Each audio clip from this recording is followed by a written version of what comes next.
Episode 3 में हमें सबसे पहले मिस्टर ली को दिखाया जाता है, जिनसे पुलिस स्टेशन में पूछताछ चल रही थी। वो कहते हैं कि हाँ, ये वायरस मैंने ही बनाया है अपने बेटे को उन बदमाशों से बचाने के लिए, लेकिन अब हर कोई मरने वाला है। अब हमें उस लड़की को दिखाया जाता है जिसकी तबीयत खराब थी। अब पार्क हीसू पब्लिक टॉयलेट में एक बेबी को जन्म देती है और उसे वहीं छोड़कर चली जाती है। जब वो बाहर आती है तो देखती है कि बाहर बहुत ज़्यादा ज़ॉम्बीज़ हैं। उसके बाद हम सुयोक को देखते हैं जो ज़ॉम्बीज़ से बचकर विंडो से बाहर की तरफ से दूसरे रूम में जाने की कोशिश कर रहा था। तभी वो चोंगसान को देखता है जो ज़ॉम्बीज़ के साथ विंडो से नीचे गिर रहा था, लेकिन सुयोक उसे बचा देता है और दोनों एक साथ ब्रॉडकास्टिंग रूम में पहुंच जाते हैं, जहां बाकी के स्टूडेंट्स भी होते हैं। तभी ली नायोन उनके अंदर आने से पहले दूसरे बच्चों से विंडो बंद करने को कहती है। ये सुनकर ग्योंगसू नायोन से लड़ने लगता है। बाकी के स्टूडेंट्स टीचर सुनवा को बताते हैं कि नायोन ग्योंगसू से नफरत करती है क्योंकि उनकी फैमिली गरीब है। तो टीचर सुनवा उन्हें रोकती है और कहती है कि वो इस तरह की सिचुएशन में लड़ नहीं सकते, उन्हें साथ मिलकर सरवाइव करना होगा जब तक कोई हेल्प नहीं मिलती। ओंजू रियलाइज करती है कि इस वायरस की शुरुआत योंजू से हुई थी।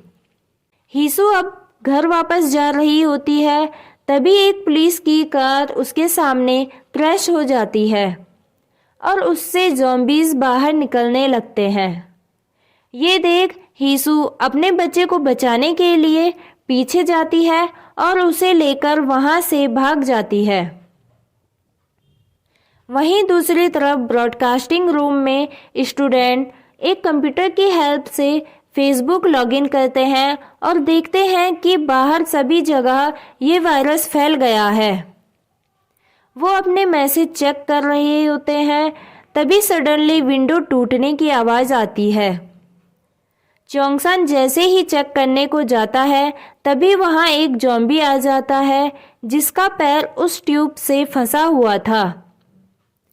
चोंगसान और सुयोक ज़ॉम्बी को रोकने की कोशिश करते हैं। ग्योंगसू घबरा जाता है। वो सीपीयू उठाता है और ज़ॉम्बी पर फेंक देता है, जिससे ज़ॉम्बी नीचे गिर जाता है। तभी नायोन कहती है कि ग्योंगसू भी अब इन्फेक्टेड हो गया है क्योंकि इस लड़ाई में उसका हाथ विंडो के टूटे हुए शीशे में लग जाता है और उसके नाक से भी ब्लीडिंग होने लगती है। अब हमें एक गवर्नमेंट बिल्डिंग दिखाई जाती है जहां ओंजू के फादर इमरजेंसी सर्विस के लिए गए थे। यहाँ पर काफ़ी पॉलिटिकल लोग थे जिनसे एक इन्फेक्टेड हो चुका था। यहाँ के लोग ओंजू के फादर को बताते हैं कि यहाँ आखिर क्या चल रहा है। तभी एक लेडी जो कि वहाँ की एक स्ट्रॉन्ग पॉलिटिशियन होती है, ओंजू के फादर से कहती है कि क्या आपने बताया है कि मैं यहाँ पर हूँ, और इन्फॉर्मेशन भिजवाती है कि जल्दी से यहाँ एक हेलीकॉप्टर बुलवाया जाए और मुझे यहाँ से लेकर जाया जाए। ये लोग यहाँ पर बैठे इन्फेक्टेड आदमी को बांधने की कोशिश करते हैं। तभी वो रेस्क्यू टीम के एक बंदे को काट देता है। अब ब्रॉडकास्टिंग रूम में ग्योंगसू के नाक से ब्लड निकलता देख नायोन कहती है कि वह इन्फेक्टेड हो गया है और अब वो भी ज़ॉम्बी बनने वाला है। ग्योंगसू कहता है कि वह बिल्कुल ठीक है, उसे कुछ भी नहीं हुआ है, लेकिन नायोन इस बात को बिल्कुल भी नहीं मान रही थी और कहती है कि उसके हाथ में भी कट लगा है। ये सुन चोंगसान उसका कट देखता है और वो कहता है कि ये बस एक नॉर्मल कट है, ग्योंगसू को कुछ भी नहीं हुआ है। अब नायोन की वजह से टीचर सुनवा ग्योंगसू को रिकॉर्डिंग बूथ में 30 मिनट तक रुकने को कहती है और नायोन को कहती है कि अगर 30 मिनट के अंदर ये ज़ॉम्बी नहीं बना तो तुम इसे सॉरी बोलोगी। अब हम किचन का एक सीन देखते हैं जहां उस बुली गैंग का एक मेंबर ग्विनाम काउंटर के नीचे बैठा था और साथ में एक और स्टूडेंट बैठा था। ग्विनाम अपने आप को बचाने के लिए अभी तक काफ़ी लोगों को मार चुका था। ग्विनाम अब वहां से भागने का डिसीजन लेता है और ज़ॉम्बी का ध्यान भटकाने के लिए वो अपने साथ वाले लड़के को ज़ॉम्बीज़ के सामने धकेल देता है और अब उसके सामने जो भी ज़ॉम्बी आ रहा था वह उन्हें मारने लगता है। अब हम चोंगसान के पेरेंट्स को देखते हैं जिन्होंने चोंगसान के नाम पर एक रेस्टोरेंट ओपन किया था। चोंगसान की मॉम अब न्यूज़ में ज़ॉम्बी के बारे में सुन लेती है और अब वो स्कूटी लेकर चोंगसान को बचाने के लिए चली जाती है।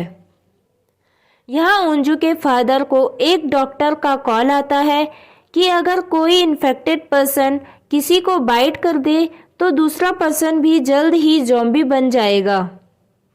अब वो अपने एक टीम मेंबर को देखते हैं जिसे ज़ॉम्बी ने काट लिया था।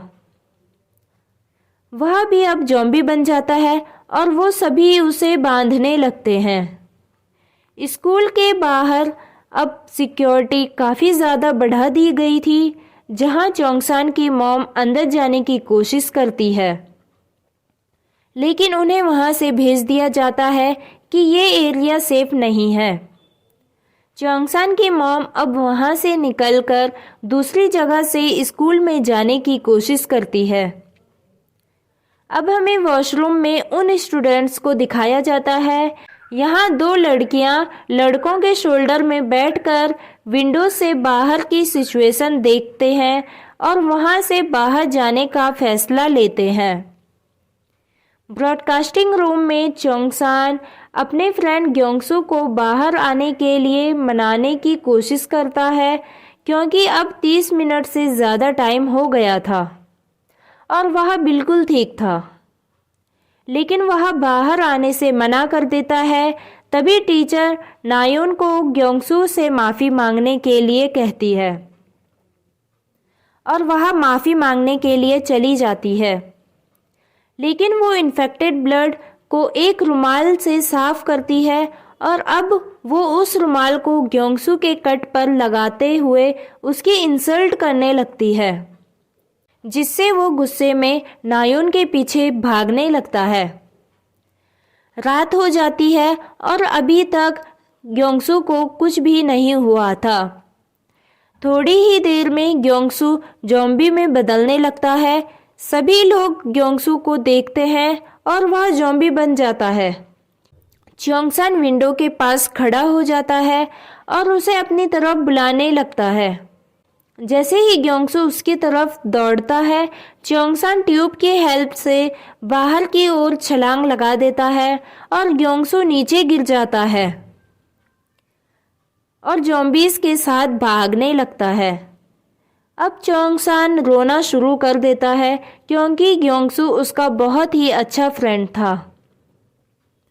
अब यहाँ हीसू अपने बच्चे को ज़ॉम्बीज़ से बचाते हुए भाग रही थी, लेकिन ज़ॉम्बी हीसू को काट चुके थे और वह भी इन्फेक्टेड हो चुकी थी। तभी भागते हुए वो चोंगसान की मॉम के रेस्टोरेंट में पहुंच जाती है।